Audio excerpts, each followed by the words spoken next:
Ripartiamo dalla voce, il podcast della Federazione Italiana Teatro Amatori. La magia delle voci.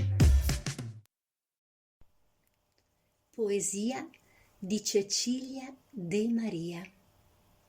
Voce di Maria Pia Grandi, Compagnia Teatrale La Trappola, Vicenza. Emozioni. Non fanno rumore le nostre emozioni. A volte ci pesano addosso come cappotti sdruciti agli orli. Altre ci fanno sentire sulla cresta dell'onda, sbalottati senza peso, nell'aria tersa. Quando ci arroventano il cuore, vorremmo scansarle e rimandare il dolore a data da destinarsi.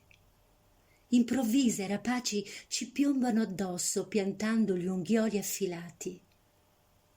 Dove non conta.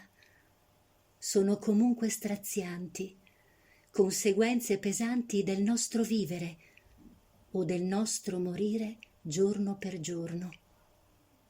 Sono come dorati aquiloni, sono le nostre emozioni.